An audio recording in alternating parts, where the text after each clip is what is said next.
بس فضائل کافی ہے، راضی رہنا، کوئی بات نہیں۔ ذکر اس وقت بھی ہوتا تھا جب یہ چیزیں نہیں تھیں، اس کی طرف دھیان نہ کرو، چلو تھوڑی دیر میں ہو جاتا ہے۔ میں جب آیا، چلو جملہ وہ کہنے لگا ہوں بغیر کسی انتظار کے، اگر سمجھ میں آ گیا تو مصلی پہ بھی دعا کرو گے۔ جب میں آیا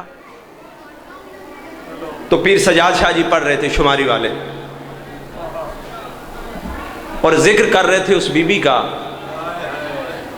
جو نبی کی اکلوتی بیٹی تھی۔ میں دور کھڑا تھا، اگر نزدیک ہوتا تو میں اس وقت بھی شاہ صاحب سے یہ جملہ ضرور کہتا کہ 25 سال ہو گئے ہیں سرکار کا ذکر کرتے ہوئے۔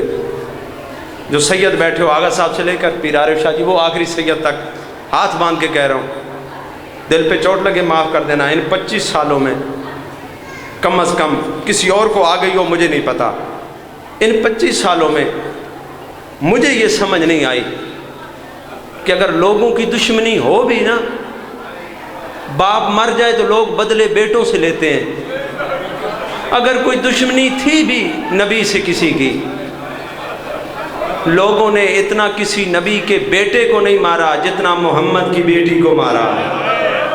مرحبا مرحبا، مولا آنسو تمہارے منظور فرمائے۔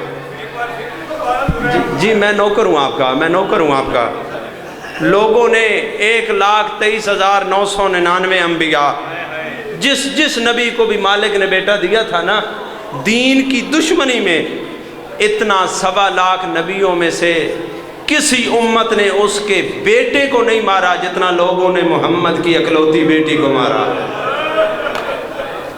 75 دن، 95 دن، 120 دن، یہ روایتیں ملتی ہیں۔ ایک روایت 90 دن کی بھی ہے، لیکن جو سب سے معتبر روایت ہے وہ 95 دن کی ہے۔ کیوں؟ 28 سفر کو رسول خدا پردہ کیا دنیا سے، بطول کو روتا چھوڑ کے گئے، 2 دن سفر کے، 3 دن جمادی الثانی کے، درمیان میں ہے 3 مہینے، سفر کے بعد ربیع الاول، ربیع الثانی، پھر جمادی الاول، 30 60 اور 30 90 دن، 90 اور 5 95 دن۔ یہ قرآن ہے، اپنی گیب والوں سر پہ رکھ کے کہہ رہا ہوں آغا صاحب کی موجودگی میں، ان 95 دنوں میں بھی ایک سیکنڈ ایسا نہیں تھا جس سیکنڈ میں بطول کی آنکھ آنسوؤں سے خشک ہوئی ہو، مسلسل روتی رہی۔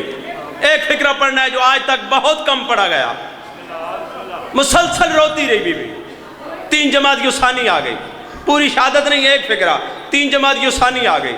جب 3 جمادی الثانی کو بی بی نے اپنے وارث کو اپنے قریب بلایا، علی بادشاہ قریب آئے، 95 دن اوپن گئے والو فقرہ میں کہہ رہا ہوں، رونے کی خیرات آنسوں کی بھیک بی بی سے مانگ لینا۔ 95 دنوں میں جو ہاتھ پہلو سے نہیں اٹھا تھا نا، اچانک علی بادشاہ قریب آئے، وہ دونوں ہاتھ پہلو سے اٹھے، کانپتے ہوئے زخمی ہاتھوں سے بطول نے ہاتھ ماتھے پہ رکھ کے سلام کیا اور کہا یا علی بطول کا آخری سلام ہو۔ جب بی بی نے آخری سلام کیا نا، کائنات کے مشکل کشا کو، یا علی میں منت کرتی ہوں میرے بعد میری چند باتوں پہ عمل ضرور کرنا۔ بنت رسول کون سی باتیں؟ فرمایا یا علی پہلی منت یہ ہے میرے بعد میرا جنازہ رات کو اٹھانا۔ اللہ جانے رسول کی بیٹی ان دنیا سے والوں سے کتنی ڈری ہوئی تھی، میرا جنازہ رات کو اٹھانا۔ یا علی مجھے دفن کر کے میری قبر کا نشان مٹا دینا۔ یا علی کبھی دن کی روشنی میں اچانک گھر نہ آنا۔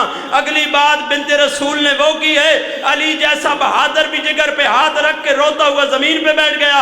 علی بادشاہ کے سامنے کائنات کی مخدومہ رسول کی اکلوتی اور زخمی بیٹی رو کے فرماتی ہیں یا علی حسن میرا مدینے کا امیر بیٹا ہے، حسین میرا کربلا کا، شرم کر رہے ہو، حسین میرا کربلا کا غریب بیٹا ہے۔ یا علی میں بطول منت کرتی ہوں میرے غریب بیٹے کی پیاس کا خیال کرنا۔